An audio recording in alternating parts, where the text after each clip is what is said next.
Hello बच्चों, एक बार फिर आपका स्वागत है फिजिक्स विजडम एकेडमी में। आज हम जो है एक बहुत ही इंपॉर्टेंट टॉपिक जो है 12th क्लास फिजिक्स का डिस्कस करने वाले हैं, that is drift velocity. Drift velocity is one of the important topic of chapter current electricity and it is also important topic of 12th physics. इसके base पर बहुत सारे जो है क्वेश्चंस बनते हैं, कंसेप्चुअल बनते हैं, न्यूमेरिकल बनते हैं और बहुत अलग अलग तरह के क्वेश्चन भी बन सकते हैं। तो इसको हमें जानना बहुत जरूरी है और ये पूरा ही टॉपिक बहुत इंटरेस्टिंग भी है और इलेक्ट्रिसिटी से रिलेटेड है। जो करंट आता है वो मेनली ड्रिफ्ट वेलोसिटी की वजह से आता है। तो किस तरह से ड्रिफ्ट वेलोसिटी आती है, होती क्या है ड्रिफ्ट वेलोसिटी, इसका क्या यूज है, किस तरह से करंट जनरेट करती है, किस तरह से इसका रिलेशन होता है कंडक्टिविटी या रेजिस्टिविटी के साथ, वो सारा कुछ हम आज के लेक्चर में डिस्कस करने वाले हैं। ठीक है, तो वीडियो अगर अच्छा लगता है आपको तो प्लीज इसको लाइक, सब्सक्राइब एंड शेयर जरूर कर दीजिएगा।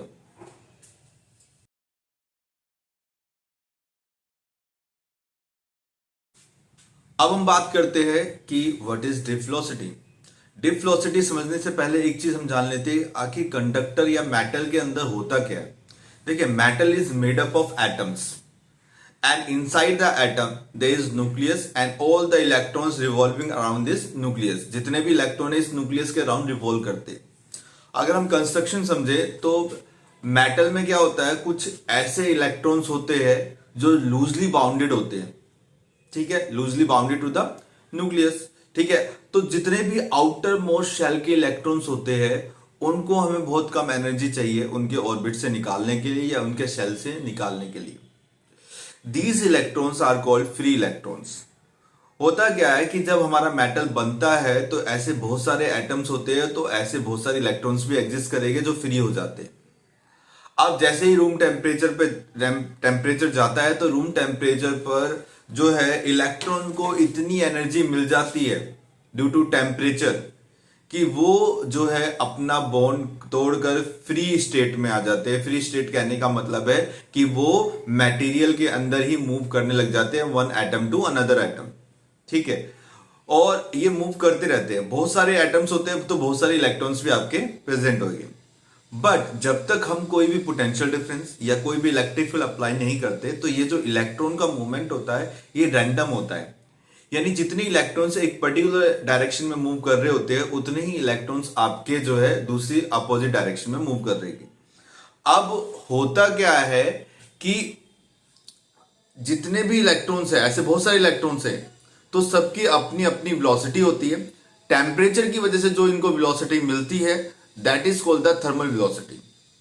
और अगर इन सबका मैं सम करूं in thermal velocity, because velocity is a vector quantity, तो हमें वेक्टर सम करना पड़ेगा।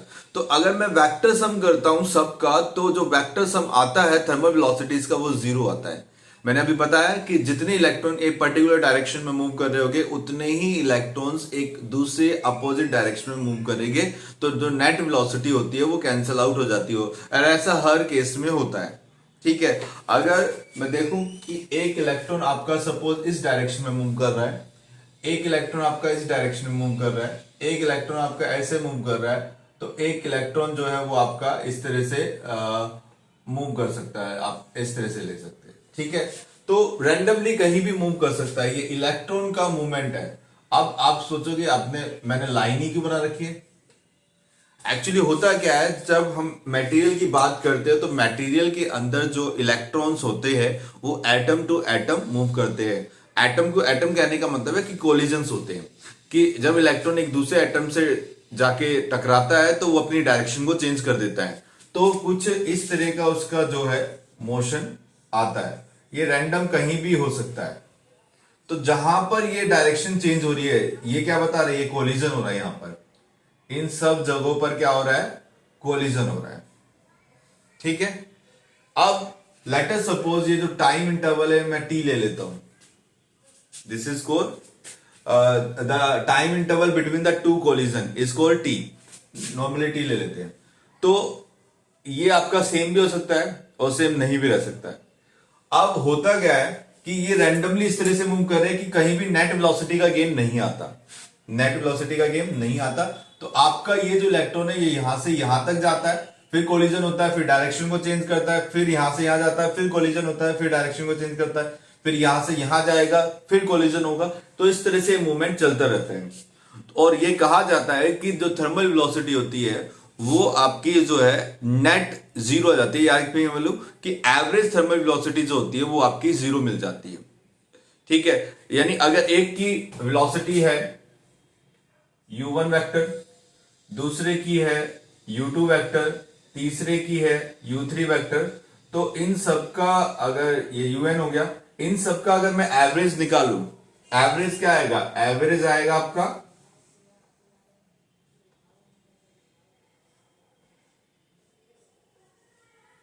ये क्या आएगा आपका? Zero. This is the average of thermal velocity. तो एवरेज थर्मल वेलोसिटी क्या आती है आपकी? जीरो आ जाती है। अब मैं एवरेज को ही डिस्कस करने वाला हूं, ठीक है। ज्यादा डिटेल में जाकर मैं आपको एवरेज ही बताऊं कि एवरेज जीरो हो जाता है, उसी से हम ड्रिफ्ट वेलोसिटी निकालेंगे। अब ये मूवमेंट तब हो रहा है जब हमने कोई भी इलेक्ट्रिक फील्ड या कोई भी पोटेंशियल डिफरेंस अप्लाई नहीं किया है। अब अगर हम पोटेंशियल डिफरेंस अप्लाई करते हैं तो होता क्या है? जब हम इलेक्ट्रिक फील्ड अप्लाई करते हैं तो इलेक्ट्रिक फील्ड अप्लाई करने पर एक एक्सेलरेशन फील करते हैं सारे इलेक्ट्रॉन्स। एक एक्सेलरेशन जो होता है, एक पर्टिकुलर एक्सेलरेशन जो होता है वो एक्सपीरियंस करते हैं सारे इलेक्ट्रॉन्स। अभी ये फ्रीली मूव कर रहे हैं, ओके, ये क्या कर रहे हैं? आपके फ्रीली मूव कर रहे हैं। अब होता क्या है कि इन इलेक्ट्रॉन पर लगेगा electric force. Late us suppose आपके यहां पर जो है मैं ले लेता हूं ये पॉजिटिव प्लेट है, पॉजिटिव पोटेंशियल, और यहां पर ये जो हो जाएगा आपका नेगेटिव पोटेंशियल, ठीक है।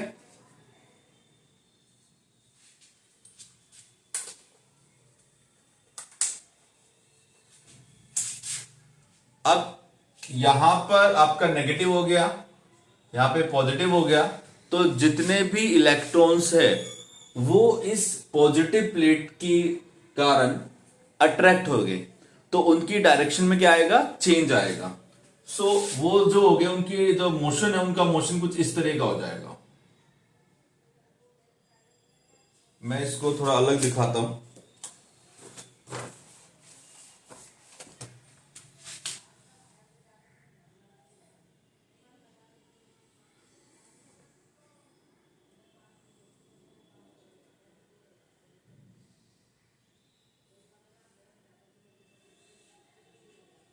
जो यहां पर रेड पेन से शो हो रहा है वो ये बता रहा है कि ये जो डिफ्लेक्शन आया ये इलेक्ट्रिक फील्ड की वजह से आया। अब ये इलेक्ट्रिक फील्ड की वजह से डिफ्लेक्शन आया तो आप देखोगे कि वेलोसिटी में चेंज आ गया, इतना, इसमें इतना चेंज आया, इसके अंदर ये चेंज आया और ये चेंज।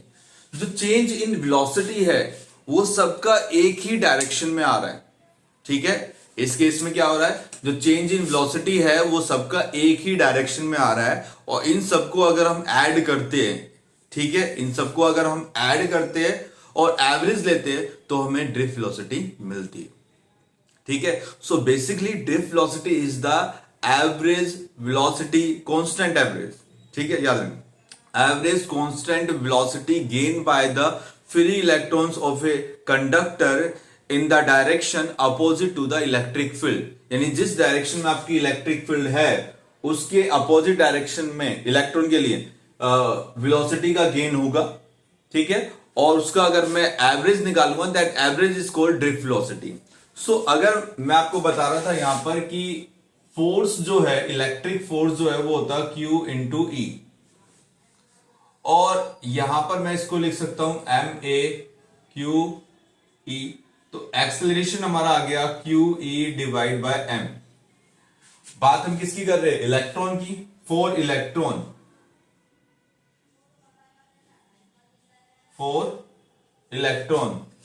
Q जो होता है वो माइनस E के इक्वल होता है। तो एक्सेलरेशन वेक्टर जो आ गया आपका, वेक्टर की फॉर्म में लिख रहा हूं मैं, E capital E divide by M। ये A equal to minus E capital E vector divide by M। इतना एक्सेलरेशन एक्सपीरियंस करेंगे जितने भी आपके इलेक्ट्रॉन्स हो गए, ठीक है। और इस एक्सेलरेशन की वजह से ही वो एक पर्टिकुलर डायरेक्शन में मूव करेंगे, ठीक है। सो अंडरस्टूड होगा अब आपको कि ड्रिफ्ट वेलोसिटी होती क्या है, किस तरह से आपके जो है इलेक्ट्रॉन मूव करते हैं। अब मैं आपको अगेन बता दूं कि यहां पर होता क्या है कि इस एक्सेलरेशन की वजह से जितने भी फ्री इलेक्ट्रॉन्स होते हैं वो वेलोसिटी गेन तो करते हैं, बट जैसे ही कोलिजन होता है ये जो वेलोसिटी गेन होता है ये लॉस हो जाता है, ये जीरो हो जाता है। यानी जब जब आपका कोलिजन होगा वेलोसिटी का गेन जो है वो जीरो होता चला जाएगा। ठीक है, याद रखना इस चीज को। अब जैसा कि मैंने बताया है कि जितने भी फ्री इलेक्ट्रॉन्स होते हैं वो इलेक्ट्रिक फील्ड के प्रेजेंस में एक्सेलरेशन की वजह से वेलोसिटी गेन करते हैं, और वो एक्सेलरेशन कहां से मिल रहा है? इलेक्ट्रिक फील्ड की वजह से, और वो इतना एक्सेलरेशन होगा। ठीक है, अब हमें क्या निकालनी है? हमें ड्रिफ्ट वेलोसिटी निकालनी है। ड्रिफ्ट वेलोसिटी क्या होती है? ड्रिफ्ट वेलोसिटी मैं बी से शो कर रहा हूं, इट इज एवरेज वेलोसिटी। ठीक है, ये क्या होती है? Average velocity. और हमें एक फॉर्मूला पता था v equal to u plus a t. अब इसको मैं लिख सकता हूं average of u plus a t. इन सबका एवरेज लूंगा क्योंकि डेफिनेशन तो यही है ना। अब यहां पर जो वी डी है ये हो जाएगा average of u plus average of A t. अब एक्सेलरेशन तो एक कांस्टेंट क्वांटिटी होता है और कांस्टेंट क्वांटिटी का एवरेज यहां पे नहीं आएगा। ठीक है, जो वेरिएबल होगा उसी का तो एवरेज निकालेंगे हम ढंग से। तो यहां पर क्या होगा? अच्छा एक चीज और, average of thermal velocity. You क्या है? जो इलेक्ट्रॉन के पास ऑलरेडी वेलोसिटी एग्जिस्ट थी, किसकी वजह से? टेम्परेचर की वजह से, थर्मल एजिटेशन की वजह से। जो आप उनके पास वेलोसिटी थी वो क्या थी? u थी, और इसका क्या निकाल रहे? एवरेज। और मैंने अभी आपको क्या बताया था कि जो एवरेज आता है थर्मल वेलोसिटी का, the average thermal velocity will be zero in the absence of electric field. तो ये आपका क्या हो जाएगा? जीरो। ठीक है, दिस विल बी जीरो। तो अब क्या बच गया आपका? ये बच गया, यहां से ए आपका बाहर आ गया, तो किसका एवरेज लेना पड़ेगा? टी का, टाइम इंटरवल। अब ये टाइम इंटरवल क्या है? देखिए, एक इलेक्ट्रॉन कोलाइड करता है फिर डायरेक्शन को चेंज करता है, ऐसे दूसरे इलेक्ट्रॉन कोलाइड करेगा फिर डायरेक्शन को चेंज करेगा। जब जब जब उसके कोलिजन हो गए तो ड्रिफ्ट वेलोसिटी, जो एक्स्ट्रा वेलोसिटी उसने गेन किया है वो लॉस हो जाएगा और वो थर्मल वेलोसिटी से मूव करेगा। इस कंसेप्ट को आप समझ लो कि जब जब भी कोलिजन हो गए, कोलिजन होने पर जितनी वेलोसिटी उसने गेन करी है ड्यू टू द एक्सेलरेशन वो लॉस हो जाती है, और उसके बाद वो दोबारा से थर्मल वेलोसिटी से चलेगा और फिर दोबारा से गेन करेगा। ठीक है, जैसे उसकी थर्मल वेलोसिटी 6 मीटर पर सेकंड है, अब वो गेन कर रहा है 7 8 9 10, 10 पर कोलिजन हो गया तो दोबारा उसकी कितनी हो जाएगी? 6। यानी थर्मल वेलोसिटी तो उसके पास रहेगी ना, रहेगी, क्योंकि वो टेम्परेचर की वजह से आई है। ठीक है, अब जो है होता क्या? कोलिजन हो रहे, लगातार जो है हमारे कोलिजन हो रहे। जब कोलिजन होते हैं तो टाइम इंटरवल आता है T. T is the time interval between two collision. अच्छा, ये टाइम इंटरवल सेम नहीं हो सकता, किसी का सेम भी हो सकता है किसी का नहीं भी हो सकता, क्योंकि बहुत सारे इलेक्ट्रॉन्स होते हैं। अगर हम देखें 1 सेंटीमीटर क्यूब में 10⁻28 इलेक्ट्रॉन्स एग्जिस्ट करते हैं, बहुत ज्यादा डेंसिटी हाई होती है इलेक्ट्रॉन्स की। तो सबका जो है टाइम इंटरवल जरूरी नहीं है कि सेम हो, तो कि कोई अलग टाइम इंटरवल से टकराएगा, किसका टाइम इंटरवल दूसरे का अलग होगा, वो दूसरे टाइम से टकरा रहा होगा। ठीक है, तो जो टी होगा वो हर इलेक्ट्रॉन के लिए अलग अलग हो सकता है, तो इसलिए हम यहां पे क्या ले रहे हैं? एवरेज। और इसी एवरेज को मैं नाम दे देता हूं tau, where tau is the relaxation time. It is the average time interval between the two successive collision. दो सक्सेसिव कोलिजन जब होते हैं तो उनके बीच का जो टाइम इंटरवल होता है that is called the tau. Okay, so यहां पर देन ड्रिफ्ट वेलोसिटी जो हमारी आएगी ए रखेंगे, ई। अच्छा, वेक्टर में ही ले लेते हैं हम इसको, क्योंकि स्टार्टिंग से हमने वेक्टर ही यूज करे, और यहां पर ये आ जाएगा this. So this is the expression of drift velocity where tau is called relaxation time.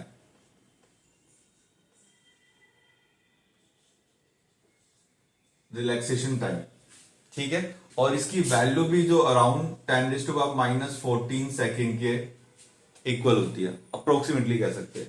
And आपको पता है ये कौन सा टाइम है? This is the average time interval between the two successive collision. So जो ड्रिफ्ट वेलोसिटी होती है वो आपकी चार्ज इलेक्ट्रिक चार्ज पे डिपेंड करेगी, उसके मास पे डिपेंड करेगी, इलेक्ट्रिक फील्ड पे डिपेंड करेगी, एंड देन टाउ यानी रिलैक्सेशन टाइम पे डिपेंड करेगी। यहां पर आप देख रहे होगे कि जो ड्रिफ्ट वेलोसिटी है it is directly proportional to electric field and it is also directly proportional to tau. कि जो ड्रिफ्ट वेलोसिटी है वो टाउ के आपकी डायरेक्टली प्रोपोर्शनल है और इलेक्ट्रिक फील्ड के भी डायरेक्टली प्रोपोर्शनल है। ठीक है, अब देखिए वैसे नेगेटिव साइन आपका क्या बता रहा है, नेगेटिव साइन में बता देता हूं, this show the direction of drift velocity with respect to electric field. ठीक है, जिस डायरेक्शन में आपकी इलेक्ट्रिक फील्ड होगी उसके अपोजिट डायरेक्शन में आपकी ड्रिफ्ट वेलोसिटी आएगी। ओके, ये हो जाएगा आपका एक्सप्रेशन। न्यूमेरिकल करते टाइम हमें नेगेटिव का यूज नहीं करना है और मैग्नीट्यूड में लेके वैल्यूज तो इजीली हमारा हो जाएगा। अब आप ये देखो, अगर हम इलेक्ट्रिक फील्ड बढ़ाते हैं यानी कि पोटेंशियल बढ़ाते हैं तो जो चार्ज है वो ज्यादा ड्रिफ्ट वेलोसिटी से मूव करेंगे। रिलैक्सेशन टाइम अगर हम बढ़ाएंगे, रिलैक्सेशन टाइम बढ़ाने का मतलब मैं आपको एक एग्जांपल से बताता हूं। सपोज आप किसी कंडक्टर का टेम्परेचर इंक्रीज करो, ठीक है, टेम्परेचर क्या करो, इंक्रीज करो। अगर उसका आप टेम्परेचर इंक्रीज कर रहे हैं तो यानी कि उसकी आप जो है वेलोसिटी, टेम्परेचर इंक्रीज कर रहे हैं तो काइनेटिक एनर्जी बढ़ेगी, काइनेटिक एनर्जी बढ़ेगी तो वेलोसिटी भी बढ़ेगी। ठीक है, अब वेलोसिटी अगर बढ़ेगी तो कोलिजन कैसे हो जाएगी, फास्ट हो जाएगी, जल्दी जल्दी कोलाइड करेंगे, और जब जल्दी जल्दी वो कोलाइड करेंगे एक दूसरे के साथ then the relaxation time will be decreased. ठीक है, जो रिलैक्सेशन टाइम होगा वो आपका डिक्रीज होगा, और जब रिलैक्सेशन टाइम आपका डिक्रीज होगा तो ड्रिफ्ट वेलोसिटी भी क्या होगी, डिक्रीज होगी। यानी कि टेम्परेचर इंक्रीज करने पर ड्रिफ्ट वेलोसिटी कम हो जाती है। This is very important point कि टेम्परेचर इंक्रीज जब आप करते हो तो ड्रिफ्ट वेलोसिटी क्या हो जाती है, डिक्रीज हो जाती है। तो यहां पर हम एक चीज और बोल देते हैं कि drift velocity is inversely proportional to temperature, although there is no direct relationship between the temperature and the drift velocity। ठीक है, डायरेक्ट नहीं है, इनडायरेक्टली है, टाउ पे डिपेंड करता है, टाउ जो है वो टेम्परेचर पे डिपेंड करता है, इसीलिए वहां पर ही आया। सो इस तरह से आपका आता है। अब ड्रिफ्ट वेलोसिटी के बारे में कुछ फैक्ट्स हैं। फैक्ट्स क्या है, पहला तो ये हो जाएगा कि ड्रिफ्ट वेलोसिटी जब तक मूव कर रहा है, चार्ज पार्टिकल इलेक्ट्रॉन मूव करता है, जैसे कोलाइड होता है तो कोलाइड होने के बाद जो है उसकी जो एक्स्ट्रा जितना वेलोसिटी उसने गेन किया दैट इज ड्रिफ्ट वेलोसिटी, वो जीरो हो जाता है, जीरो हो गया। सेकंड ये हो जाएगा कि the current in the conductor is only due to the drift velocity. अगर मैं थर्मल वेलोसिटी की बात करूं, थर्मल वेलोसिटी, थर्मल वेलोसिटी होती है ऑफ द ऑर्डर ऑफ 10⁵ या फिर 6, ठीक है, मीटर पर सेकेंड। बट जो ड्रिफ्ट वेलोसिटी हमारी आती है उसका जो ऑर्डर होता है वो अराउंड 10⁻⁻⁴ मीटर पर सेकेंड होता है। ठीक है, 10⁻⁻⁴ मीटर पर सेकेंड इतना होता है। ठीक है, अब देखो थर्मल वेलोसिटी कितनी ज्यादा है, ड्रिफ्ट वेलोसिटी कितनी कम है। ड्रिफ्ट वेलोसिटी इतनी कम होने के बावजूद भी जो करंट होता है सर्किट में वो इसी की वजह से आता है। थर्मल वेलोसिटी की वजह से करंट नहीं आता, ड्रिफ्ट वेलोसिटी की वजह से करंट आता है। ठीक है, 10⁻⁻⁴ है, फिर भी ऐसा क्यों, ऐसा इसलिए होता है क्योंकि ड्रिफ्ट वेलोसिटी को कम है, बट अभी मैंने स्टार्टिंग में बताया था कि नंबर डेंसिटी जो होती है वो बहुत ज्यादा होती है। ठीक है, इतनी ज्यादा होती है कि वो फर्क ही नहीं पड़ता, एनर्जी बहुत फास्ट मूव करती है। या एक इलेक्ट्रॉन जब कोलाइड करता है तो बहुत सारे होते हैं तो बहुत तेजी से एनर्जी मूव करती है। तभी तो आप जैसे ही स्विच ऑफ ऑन करते हो तो फैन एकदम से ऑन हो जाता है, स्विच ऑफ करते हो तो एकदम से ऑफ हो जाता है। क्यों, क्योंकि जो वायर होते हैं उसमें वायर बहुत सारे फ्री इलेक्ट्रॉन्स प्रेजेंट होते हैं और बहुत एनर्जी जो है वो बहुत तेजी से मूव करती है, इसलिए वो एकदम से ऑन ऑफ हो जाता है। तो ड्रिफ्ट वेलोसिटी बहुत कम होती है as compare to thermal velocity, पर फिर भी जितना भी करंट होता है सर्किट में वो ड्रिफ्ट वेलोसिटी ही प्रोवाइड करवाता है। ठीक है, अब कैसे प्रोवाइड करवाता है, क्या हमारे पास कोई रिलेशन है ड्रिफ्ट वेलोसिटी और इलेक्ट्रिक करंट का? बिल्कुल हमारे पास एक रिलेशन है जिससे हम ये बताते हैं कि किस तरह से आपका इलेक्ट्रिक करंट ड्रिफ्ट वेलोसिटी पे डिपेंड करता है, और वही अब हम नेक्स्ट डिस्कस करने वाले हैं। आइए अब हम जान लेते हैं कि what is the relation between electric current and drift velocity. किस तरह से इलेक्ट्रिक करंट और डिप वेलोसिटी दोनों एक दूसरे से लिंक करते हैं। मैंने अभी आपको बताया कि कैसे जो है डिप जितना भी करंट होता है सर्किट में वो डिप वेलोसिटी पे डिपेंड करता है। अगर डिप वेलोसिटी है सर्किट में तो ही आपका करंट आता है, अदरवाइज नहीं। बट ये हम कैसे प्रूव करें, हमारे पास क्या फॉर्मूला है, वही हम ड्राइव करने वाले हैं। तो इसके लिए हम क्या कर रहे हैं, कंडक्टर अज्यूम करते हैं और लेट अस सपोज इसका जो एरिया है वो ए मान लेते हैं और इसकी जो लेंथ है कंडक्टर की वो एल हो जाएगी। यहां पर जितने भी इलेक्ट्रॉन्स है वो आपके मूव कर रहे हैं और ये जो मूव कर रहे हैं this is due to the electric field. यहाँ पे ऑलरेडी हमारी इलेक्ट्रिक फील्ड जो है वो अप्लाइड है, ये वाला पॉजिटिव टर्मिनल है और ये यहाँ पर आपका नेगेटिव टर्मिनल। जो पोटेंशियल डिफरेंस यहाँ पे बन रहा है, जिस पोटेंशियल डिफरेंस की वजह से आपके ये जो इलेक्ट्रॉन्स है वो पॉजिटिव प्लेट की तरफ मूव कर रहे हैं। अब ये पॉजिटिव प्लेट की तरफ मूव करेगी तो ऑब्वियसली यहां पर क्या आएगी, आपकी डिप वेलोसिटी। ठीक है, अब डिप वेलोसिटी आ रही है, हम ये अज्यूम कर रहे हैं कि यहां से लेकर यहां तक मूव करने में, ठीक है, कहां से एक एंड से दूसरे एंड तक जाने में ये जो टाइम ले रहे हैं इलेक्ट्रॉन्स वो है डेल्टा टी।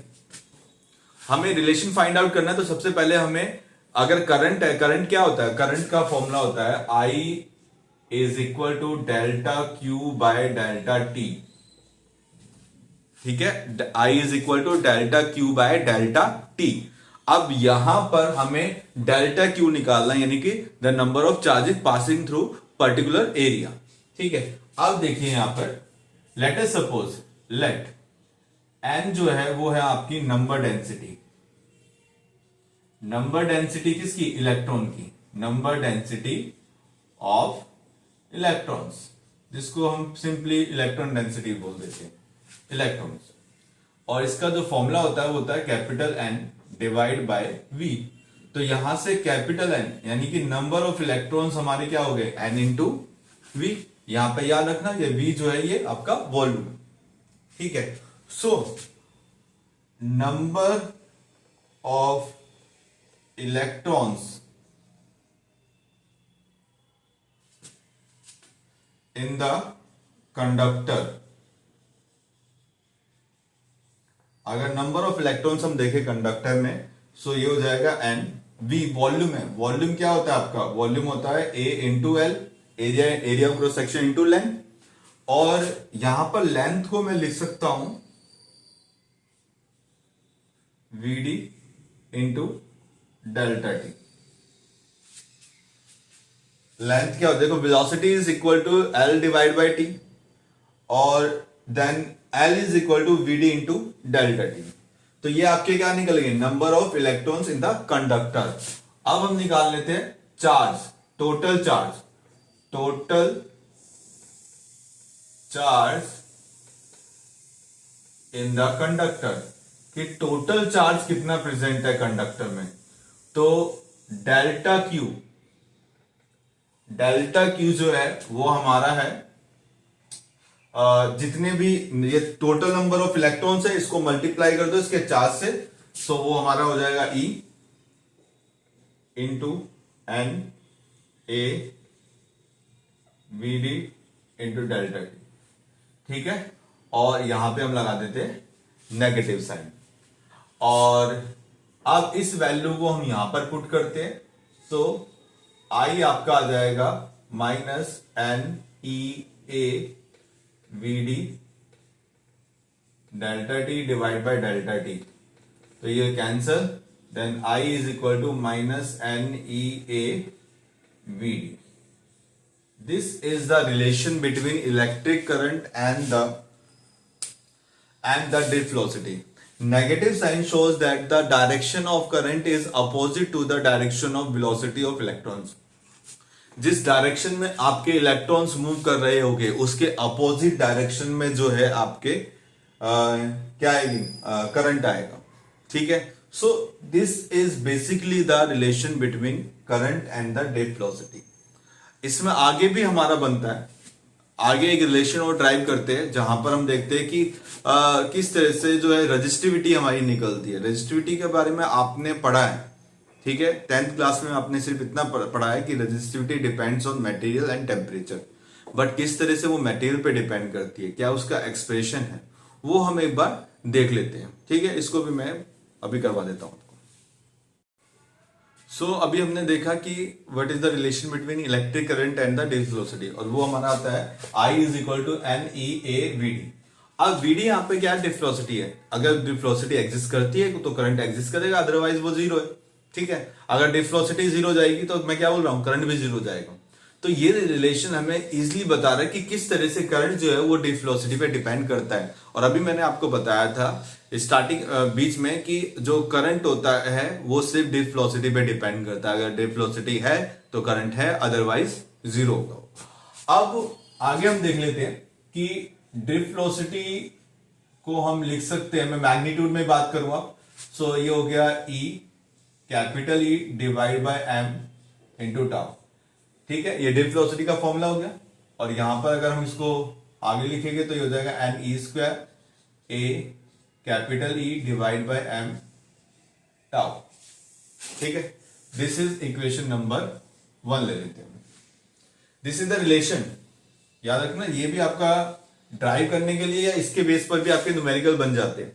यहां पर E जो है वो इलेक्ट्रिक फील्ड है, this is the relation between current and electric field. और याद रखना इसमें नेगेटिव साइन नहीं आता है, क्यों नहीं आता है, कि जिस डायरेक्शन में इलेक्ट्रिक फील्ड होती है उसी डायरेक्शन में आपका करंट मूव करता है। ठीक है, पॉजिटिव टू नेगेटिव, और करंट भी आपका पॉजिटिव टू नेगेटिव ही मूव करेगा। अब इसको हम आगे ड्राइव कर सकते हैं। वी नो जो रिलेशन होता है पोटेंशियल डिफरेंस का इलेक्ट्रिक फील्ड के साथ वो होता है E इंटू एल। ये एल वही वाला है, कंडक्टर वाला। सो अगर हम वैल्यू पुट करते देन एन ई स्क्वायर ए, तो यहां से V की वैल्यू आ जाएगी, सॉरी E की वैल्यू आ जाएगी V बाय एल, इसको पुट करेंगे। सो ये हो जाएगा V बाय एम एल, और यहां पे आपका जो टाउ है वो चलता रहेगा। अब इस V को इधर ले आते हैं डिवाइड में, ये हो जाएगा N E square A divide by M L tau. और इसको मैं लिख सकता हूं V divide by I M L divide by N E square A tau. ठीक है, अब यहां पर आप अगर देखोगे, सॉरी टाउ जो है डिवाइड में आएगा। सो यहां पर अगर आप ध्यान से देखोगे, इसको मैं लिख सकता हूं m n E square a l by a नहीं, यहां पे टाउ आएगा, सॉरी। ठीक है, अब ये जो ब्रैकेट में लिखा हुआ है this is M divide by N E square tau. अगर मैं इसको डायमेंशनल फॉर्मूले से ड्राइव करूं तो मुझे एक्चुअली में रजिस्टिविटी का डायमेंशन मिलता है। ठीक है, किसका डायमेंशन मिलता है, रजिस्टिविटी का। और ये आपका एल है और ये आपका ए है। और हमें ये भी पता है कि जो आर होता है वो होता है रो एल बाय ए। तो यहां पर मैं जो है इसको पूरे को रो मान लेता हूं क्योंकि रजिस्टिविटी का डायमेंशन मिल रहा है, और this will be equal to R. So V by I is equal to R. तो यहां से हमने क्या किया, ओम्स लॉ भी प्रूव कर दिया। वेयर रो अगर मैं देखूं तो कितना हमें मिला, M divide by N E square divide by tau. This is very very important expression. Why? क्योंकि यही हमें बताता है कि किस तरह से जो रजिस्टिविटी होती है वो आपकी टेम्परेचर पे डिपेंड करती है। टेम्परेचर पे डिपेंड करना, देखो आप 10th क्लास में पढ़ते आए हो कि किस तरह से टेम्परेचर चेंज करने पर रेजिस्टेंस बढ़ता है। वहां पे डायरेक्ट आपको बताया गया था, कोई भी फॉर्मूला नहीं बताया गया, बट यहां पर आपको फॉर्मूला बताया जा रहा है और फॉर्मूले के थ्रू एक चीज एक्सप्लेन की जा रही है। ठीक है, यानी 10th क्लास में जो आधी अधूरी बात थी यहां पर वो पूरी कर दी जाती है। और ये इजिली हम देख सकते हैं कि किस तरह से आपका जो रेजिस्टिविटी है वो एम पर ई, एन पर ई पर और टाउ पर डिपेंड करता है। Mass of the charge carrier almost constant रहता है, ई भी आपका कांस्टेंट है। वेरिएबल क्या है, एन और ई। एन क्या है, इलेक्ट्रॉन डेंसिटी, और टाउ क्या है, tau is the relaxation time. अब जब आप टेम्परेचर बढ़ाते हो, टेम्परेचर बढ़ाने पर काइनेटिक एनर्जी बढ़ती है, काइनेटिक एनर्जी बढ़ती है तो वेलोसिटी बढ़ती है, वेलोसिटी बढ़ती है तो फास्ट मूवमेंट होगा, फास्ट मूवमेंट होगा, फास्ट मूवमेंट होगा तो इसका मतलब क्या होगा, समझ रहे हो कि टाइम इंटरवल जो है वो कम हो जाएगा। टाइम इंटरवल कम होने का मतलब है रिलैक्सेशन टाइम का कम होना, और रिलैक्सेशन टाइम अगर कम हो गया तो रेजिस्टिविटी बढ़ जाती है। तो मेटल के केस में आपको बताया जाता है कि जब टेम्परेचर बढ़ता है तो रेजिस्टिविटी भी बढ़ जाती है, और रेजिस्टिविटी बढ़ जाती है तो करंट क्या हो जाता है, डिक्रीज हो जाता है। ठीक है, यहां से हम इस चीज को समझ सकते हैं कि किस तरह से जो है रेजिस्टिविटी टेम्परेचर पे डिपेंड करती है। सो ये आपका कुछ डेरिवेशन का पार्ट है, इसको कर लेना आप। और ये था अब तक का जो मैंने आपको करवाया है, डिफ velocity, relation between electric current and the drift velocity, and this is the derivation of Ohm's law भी कह सकते हो, और to derive the expression of resistivity in terms of relaxation time। ठीक है, तो ये बहुत ही इंपॉर्टेंट है एंट्रेंस लेवल में, चाहे आपका नीट हो, चाहे आपका जेई हो, चाहे और कोई सा भी एग्जाम हो, उन सब में यहां से क्वेश्चंस बहुत आते हैं और ये बहुत इंपॉर्टेंट टॉपिक है। करंट इलेक्ट्रिसिटी वाले चैप्टर का ड्रिफ्ट वेलोसिटी बहुत इंपॉर्टेंट टॉपिक है।